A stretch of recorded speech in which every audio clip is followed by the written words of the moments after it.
ابن عمر رضی اللہ عنہ نے بیان کیا کہ عمر رضی اللہ عنہ نے دیکھا کہ مسجد کے دروازے پر ایک ریشمی ہلا بک رہا ہے۔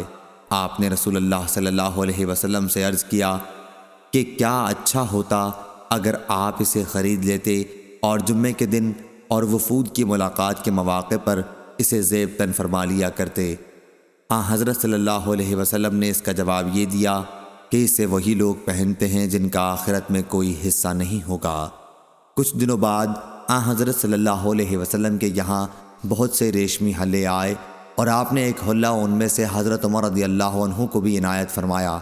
عمر رضی اللہ عنہ نے اس پر عرض کیا کہ آپ یہ مجھے پہننے کے لیے عنایت فرما رہے ہیں، حالانکہ آپ خود عطارد کے حلوں کے بارے میں جو کچھ فرمانا تھا فرما چکے ہیں۔ آپ نے فرمایا کہ میں نے اسے تمہیں پہننے کے لیے نہیں دیا ہے۔ چنانچہ عمر رضی اللہ عنہ نے اسے اپنے ایک مشرک بھائی کو دے دیا جو مکے میں رہتا تھا۔ صحیح بخاری حدیث نمبر 2612۔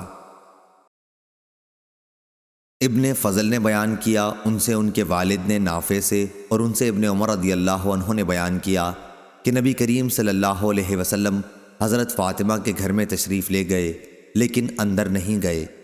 اس کے بعد حضرت علی رضی اللہ عنہ گھر آئے تو فاطمہ رضی اللہ عنہا نے ذکر کیا کہ آپ صلی اللہ علیہ وسلم گھر میں تشریف نہیں لائے۔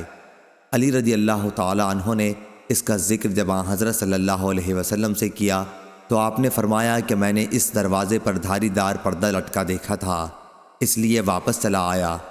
آپ نے فرمایا کہ مجھے دنیا کی آرائش و زیبائش سے کیا سروکار۔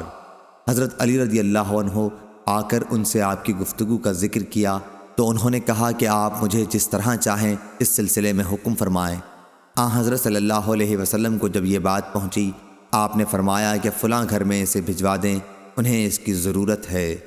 صحیح بخاری حدیث نمبر 2613۔